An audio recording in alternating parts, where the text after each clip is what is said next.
All right. So glad that you guys are here. And we are in week 3 of a series called Family Matters, where we have been dealing with some things that related to family and how we're supposed to relate and be with our families. And so far, what we have said is that marriage matters. Then we said that conflict matters. I hope that you checked that out. If you missed either of the last 2 Sundays, I would encourage you to go online and check them out. And today, what I want to tell you is that parenting matters. Now, real quick, time out. Before you think to yourself, well, I don't have kids, so I'm out of here, even if it's just mentally checking out of here, don't do it. And even if you think to yourself, you know what, my kids are already grown, so this can't apply to me. No. Listen to me. The principles that we're going to learn today, while we are going to directly relate to parenting, they relate to parenting of all ages, whether your kids are 9 days old or 90 years old. Anybody got any 90-year-olds in the room? Or whether you've got extended family or people that you are just close to, if you've got grandkids, if you've got nieces and nephews, if you just work with or are around people that you are close to, the principles that we're going to learn today will apply to you whether you have a little kid or not, all right? So that was my first big fear. And secondly, I just wanted to tell you guys that we recognize that parenting is hard, and I don't have all the answers that you're going to have. So what we're going to talk about today is just laying an incredible foundation for what this is supposed to be like. Because I get that parenting is tricky. Like, let me tell you my best parenting moment. You guys want to hear it? One of the best. So our oldest is the only kid that we had. We have 3 kids, and she's almost 16 now. But when she was like 18 months old, we lived in this apartment, and I was with her all day, and she kept just showing up to where I was kind of sitting in the back bedroom trying to work a little bit. She kept showing up with cookies in her hand. And I was like, where are you getting these? And I realized that somebody had left this bag or a box of cookies on the kitchen table, and she had figured out how to climb up onto the chair and then climb up onto the table and get the cookies, right? Because that's what 18-month-olds do. And she kept going to get them. And I finally told her, I said, listen, no, we're not having any more cookies. You've had like 13 already because I'm a great dad. And we're done with the cookies already. And she said, okay. And then she went back to her room. Well, guess what happened about 30 seconds later? I walked back in there, and she's on the table with the cookie in hand. Pulled her down and said, okay, clearly you can't be trusted. I know that you guys thought that all pastors' kids just naturally did what they were told to do the moment they were told to do it, but it's not true. I wish that was a superpower we had, but it's not the superpower we have. And so I decided, well, since I can't out-reason you here, I'm going to outsmart you, and I'm going to pull all the chairs away from the table. So I pulled all the chairs like 4 feet away from the table. They were heavy chairs. There was no way she was going to be able to push them back, and so I thought, I have won. Walk back into the bedroom, start to work. It gets real quiet at the other end of the house. Walk back in there, and she has climbed onto a chair and is staring at the kitchen table. She looks down, and she just full out jumps straight towards the table and lands flat on her face. Best parenting moment ever. Parenting is hard, right? Parenting is hard because no matter what you do, when you think you've got it right, you got it wrong. And the thing is, when you've got like little babies, like infants in the house, you're thinking to yourself, man, I wish you could just talk and tell me what's wrong with you. I wish that you could maybe walk around so that I didn't have to carry you everywhere. I wish you could go to the bathroom on your own, all kinds of things, right? And then they become toddlers and you're like, man, I wish you couldn't talk anymore. And I wish that you couldn't walk around and that I had to carry you everywhere and that you stayed away from the kitchen table, right? I wish that. And then they get a little bit older and they're like 9, 10, 11, and you're like, okay, I can clearly see that you can reason with things. Why in the world can you not pick up a bowl and put it in the sink? Right? Why in the world can you not take your clothes and put them in the hamper? Why can you not remember that you have homework? And it gets frustrating because it's hard. And then they become teenagers and they start thinking for themselves. Or worse yet, letting the internet think for them, which is way worse than thinking for themselves. And then they start trying to figure out dating and all that stuff. Then they become young adults. And do you guys know what the new age of adolescence in our country is? Sociologists, scientists just came out with this a couple years ago. The new age of adolescence is between the ages of 13 and 30. 30. And so apparently you've got kids till they're 30 now. And so parenting is really, really hard. And to make matters worse, when you go look at Scripture, and you think, okay, I want to go to the Bible and I want to find some really great family examples of parenting and families that just kind of got it together. Guess what? There aren't very any. Because you get in there and you start looking at these examples of families, like go to the Old Testament, and what you're going to see is like the first family, like that whole Abraham crew. Look at some of the things that they did to each other. They tried to kill each other. The brothers didn't talk for 30 years and then brought armies against each other. It was crazy stuff. And you get a little bit further in the Bible, people are sending their babies down rivers in baskets, and I get why that had to happen, but still, it's weird. And then you get to the New Testament and you're thinking, well, this is going to be better. Let's look at Jesus' family. They left him at a temple and made their way back 2 days home. And then apparently Jesus' brothers and sisters didn't get along with him very well during those early years. They didn't like him very much, at least until the resurrection. Then after the resurrection happened, they were like, oh, well, a lot makes sense now, but it didn't make sense then. And so you look to the Bible for examples of parenthood and family, and it gets really tricky. But I will tell you this, that when you get to the New Testament, and you start looking at the principles that are taught by Jesus and a guy named Paul who wrote a lot of the New Testament, and you're going to find some incredible principles that will guide your family and specifically your parenting to the next level. And that's what we want to do today. We want to get the foundation of our families and our parenting built. And listen to me, if you say, how can I get the foundation built? My kids are already 45. They're already 32. Well, they're just 2 years past adolescence at that point, so you still got time. But what we want to do is there's never too late to start building this kind of foundation that we're going to talk about today, no matter what age your kids are, but it's especially important if they are still young and you've got an incredible opportunity in front of you. Now, when I was growing up, I had a stepdad that I lived with, and I didn't take very much away from him, but I did take one statement that he made over and over and over again. You guys want to know what that statement is? Yes. This is the statement. Do as I say, not as I do. You ever hear that? Oh, yeah. Do as I say, not as I do. Because anytime you call him out on what he was doing, he'd say, no, just do what I say, don't do what I do. The problem with that statement is that it just doesn't work, especially with kids. It just doesn't work. Here's what I want you to stop and ponder for just a moment. It's not your parenting style. It's not necessarily your parenting advice. It's not even whether you let your kid fly off a chair and smash their face on the floor that's going to determine whether or not they want to do two things with you later in life. See, I've got 3 goals for my kids. The first goal is this: I want them to know Jesus. I just want them to have a personal relationship with Jesus that is growing, that they experience the presence of God in their lives in an amazing way. That's number 1. You know what my second goal is? It's pretty simple. I want them to want to be around me when they get older and they can choose for themselves. I want them to want to be around me. Not every day, mind you. I don't want them living in the basement, right? But I want them to want to be around me. And number 3, I want to have influence in their life. I want them to want to know what I've got to say about a situation. Not that I'm smart, not that I'm got it all figured out, but I want to be able to influence the direction of their lives. Here's what I want to tell you. It's not your parenting advice. It's not your parenting style. It's your behavior towards and around your children that will determine whether or not maybe they know Jesus, certainly whether or not they will want to be around you when they get old enough to choose to be, and number 3, whether or not you will have influence over their life when they are old enough for you to not have influence over their life anymore.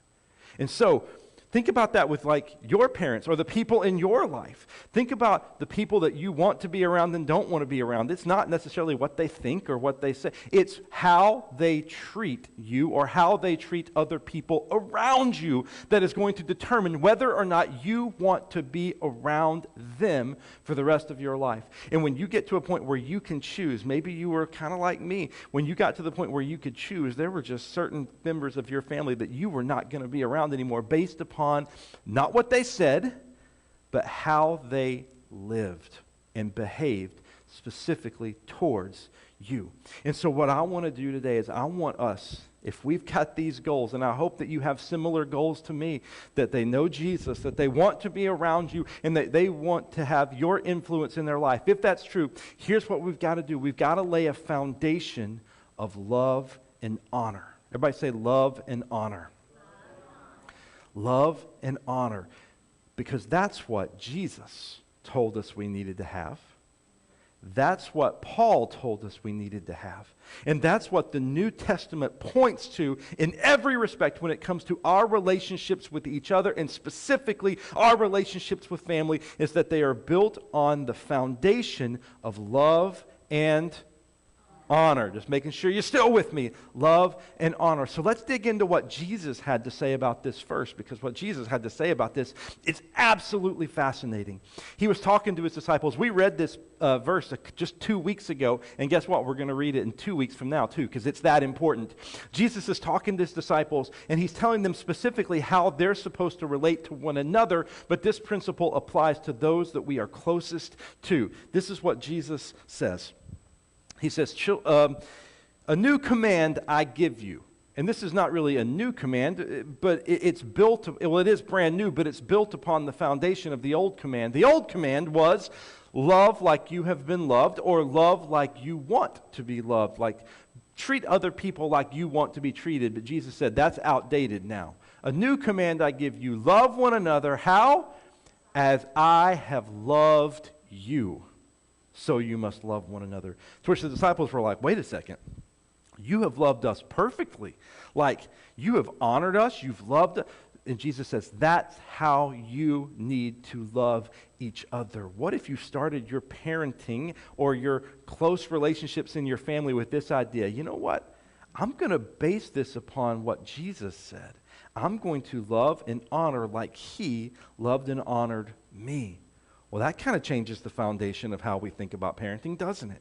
And then Paul, later, he would take Jesus' ideas, Jesus' concepts, the things that Jesus had to say, and he would kind of put it in a new context in a couple different places. The first place is in Ephesians chapter 6, when he was talking specifically about the relationship between parents and kids. Are you ready for this? He says, children, obey your parents in the Lord, for this is right. And every parent said, let's do that, right? We could just end the sermon right now. Halfway in, we're done. Children, obey your parents, for this is right. This goes for young kids. This goes for old kids, all the way through. And then it goes on. Honor, there's our word, honor your father and mother, which is the first commandment with a promise, so that it may go well with you, and that you may enjoy long life on the earth. And then he gets into fathers specifically. He said, fathers, do not exasperate your children. Instead, bring them up in the training and instruction of the Lord. Boy, we don't use that word very much, exasperate, right? Literally, that word means really irritate. Fathers, do not irritate your children. And I'm going to be really honest with you. I thought that was my right and responsibility as a father, was to irritate my children. Matter of fact, I do it all the time. I've done it from the stage on purpose. But we're not supposed to irritate our children, according to Paul. Dads in the room, listen. Dads listening online, listen. This very well could mean that dad jokes are a sin, according to Paul. I know, right? This is awful news for those of us who like to use that stuff. But all kidding aside, Paul wants us to build this foundation of love and honor in the way that we go about our relationships with our kids and the people closest to us. And he's telling us, don't irritate the situation. Don't make it worse, is essentially what Paul is getting at here. Learn to honor and love one another. And then Paul gets to the third, and this is where we're going to spend the most time. He gets to the third part of this. But before we read what he says, I want to contrast it with something from the Old Testament. And you see, I've done a lot of counseling of families, specifically about kids and situations before. And I've come away with a conclusion that a lot of people in our culture do not abide by the love and honor principle. They abide by what I'm going to call the Leviticus principle. Everybody say the Leviticus principle. You guys know what the Leviticus principle is? This is it right here. Fracture for fracture, eye for eye, tooth for tooth, The one who has inflicted the injury must suffer the same injury. Does that sound like anybody else's childhood? You know what? Families operate that way. You guys realize that? Families operate that way. They say, if you've done something, guess what I've got to do? I've got to do something back. Now, this was written for Moses and the people of Israel at a time when they had left Egypt and were headed towards the promised land, and they were going to spend 40 years in between. And Moses saw what was happening with the people. God saw what was happening, that there were fights, there was conflict, there were people stealing and robbing. And so God said, listen, if you're going to behave this way, the same thing that you're doing has to happen to you. But listen, that was not supposed to be in the context of your family dynamics. But I'll tell you, there are people that operate by this principle. If you did this to me, I'm going to do something worse to you. And the thing just keeps on going. We got to abandon that. We've got to abandon the Leviticus model, and we've got to get to the love and the honor model. Are you ready for what Paul's final words were about this? And what Paul, I believe, wants us to live out. If you want to get a practical way to live out this love and honor, specifically in your parenting, your grandparenting, your niece and nephewing, that's not really a way to say that, but you get the idea. In your closest relationships, this is what Paul would want you to do. He says this, if I speak in the tongues of men or of angels, but do not have what? Love, I am a resounding gong or a clanging cymbal, which is just annoying. If I have the gift of prophecy and can fathom all mysteries and all knowledge, and if I have a faith that can move mountains, but do not have what? I am nothing. If I give all I possess to the poor and give over my body to hardship that I may boast, but do not have, I gain nothing. What is Paul saying here? He's saying love is the most important thing. Now, we're not saying that yet. He's saying that love is the most important thing. And what he's basically trying to tell us is this. Like, think about it like this. If I got up in the context of your family, think about this. If I were to get up every morning at 4 a.m. and I were to spend an hour in prayer, then I spent an hour reading the Bible and studying it, really understanding it. Then I spent an hour in worship with God. And then my kids got up at 7, and I started screaming at them and showing them how disappointed I was and how frustrated I was with them. All that I just did doesn't matter because I do not have what? Love. That's Paul's point. We have to build these relationships on the foundation of love and honor. And here's how he tells us we got to do it first. Are you ready? You already saw it. We cheated, but we'll try it again. Love is patient. Paul, why did you have to start there? Gosh, love is patient. What does that mean? We all know what patience is. You know, one of the things that's the most difficult is learning to be patient, specifically with your children, or specifically maybe with your grandchildren. Those closest to you. It is so difficult. One of my favorite pictures that I ever took, it was on an old flip phone, because this was a long time ago. This is like the very first camera that was on a cell phone. It was a picture of my wife walking down the beach with our 2 oldest kids. The youngest one wasn't even born yet. And you know, one's barely wobbling along, and one's getting along a little bit better, but they're walking so slow. You guys ever tried to walk with like a 14-month-old down the beach? It is a process. It's slow. They don't go very fast. They wobble along. And I thought to myself, man, this is really cool. But more than the picture, I just remember the moment thinking to myself, she's got incredible patience, because what I do when I think we need to be moving faster is I pick them up and I carry them to wherever we're going to go every time. And I thought to myself, she's really good at patience. And I started thinking about this just from the physical perspective. Just think about this. What would have happened if she had said, you know what, guys, you're going to start walking at my pace now, and she started going fast? What would have happened to those kids? They would have face planted. It would have hurt. They would have been dragged along, right? They would have just been dragged at a certain point, screaming and yelling, why are you doing this to us, right? What if she had let go of their hands and said, you're going to walk at my pace? What would have happened? They would have been left behind, lost in a place that they didn't know, right? What would have happened if she had just said, you know what? I'm going to pick you up and carry you at this pace, and you're just going to go with me wherever I go, which was my method of doing it. What would have happened? At a certain point, she wouldn't have been able to carry them anymore because now they're 5'10" and weigh 180 pounds. And then when she puts them down, they're not going to know how to walk on their own at all because they've been carried everywhere they go. If you haven't noticed, we've switched from the beach metaphor to a life metaphor. We've gone from, what if you what if you just tried to make your kids go at your own pace? What if you tried to make them do your thing the way that you thought it was, physically, emotionally, mentally, spiritually? What if you decided that you couldn't be patient with the kids in your life? I think a lot of us do that. We think that they should come at our pace where we are right now because this is the way that it needs to be done, but that's not what love does, because love is patient. Love is patient. I had a guy in my church, his name was Tom, years ago. He had 2 daughters, but when we were there, they were in their late teens, early 20s, and I walked into a room where they were sitting one day, and they were talking, and they said, "Dad, have you planned our trip hiking up on this mountain yet?" And he said, "No, but we're getting to it. It'll be next weekend." I thought, that's really cool because they want to be around him when they're older. And then they said this blew my mind. They said, "Dad, have you loaded your devotional plan into the YouVersion Bible app yet so that we can follow along with and we can all read the same thing together?" And I thought, that's amazing.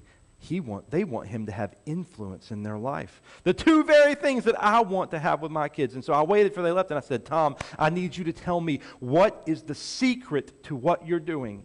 You know what he said? He said, "I've just been really patient my whole life. I've never rushed them. I've never pushed them because I know that love is patient." And that stuck with me, and I've been waiting to preach this for like 8 years now.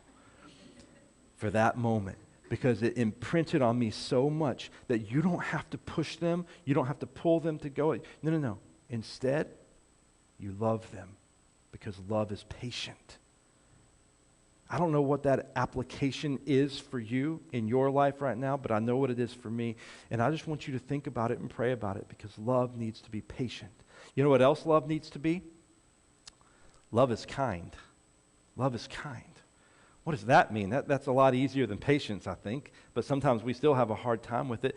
To think that love is kind means 3 things. Number 1, I think we have to learn to think kind thoughts about other people, because what happens when you think angry thoughts?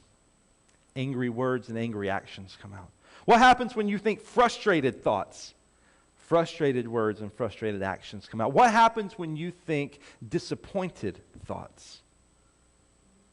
Disappointed words, disappointed actions. So we've got to learn to change the way that we think about those closest to us in our lives, even when they're frustrating or disappointing us. Yeah? Because thoughts lead to kind words. We need to use kind words all the time. Matter of fact, I would encourage you to do this. If you think something kind, say it. "Hey, thank you so much for mowing the yard for me today," to your 11-year-old. Even don't say, "You missed some corners out there." Those are not kind words, right? "Hey, thank you so much for loading the dishwasher today. It was great." Not, "You could have fit 3 more bowls in there." Those are not kind words. Those are disappointed words. We've got to learn to use kind words. We've got to learn to have kind actions. If you think something good, do it. Live it out. Now, does this mean when we're building the foundation of love and honor and everything's kind, does that mean that we never show discipline or correction or coaching to kids? No, because the kind thing to do, the loving thing to do, is to always discipline and honor and coach, but in a kind way. You know what else love is? It does not dishonor others. It does not dishonor others. Your translation may say it is not rude. Same thing. It does not dishonor others. It is not rude. I was hoping we'd have some teenagers in here. They'll be here for a second. I'm going to really get on them about this one. But for you guys, understand that it's true too. Like, rude and dishonoring behavior, it dishonors the relationship, and that's not what love does. And you know what else?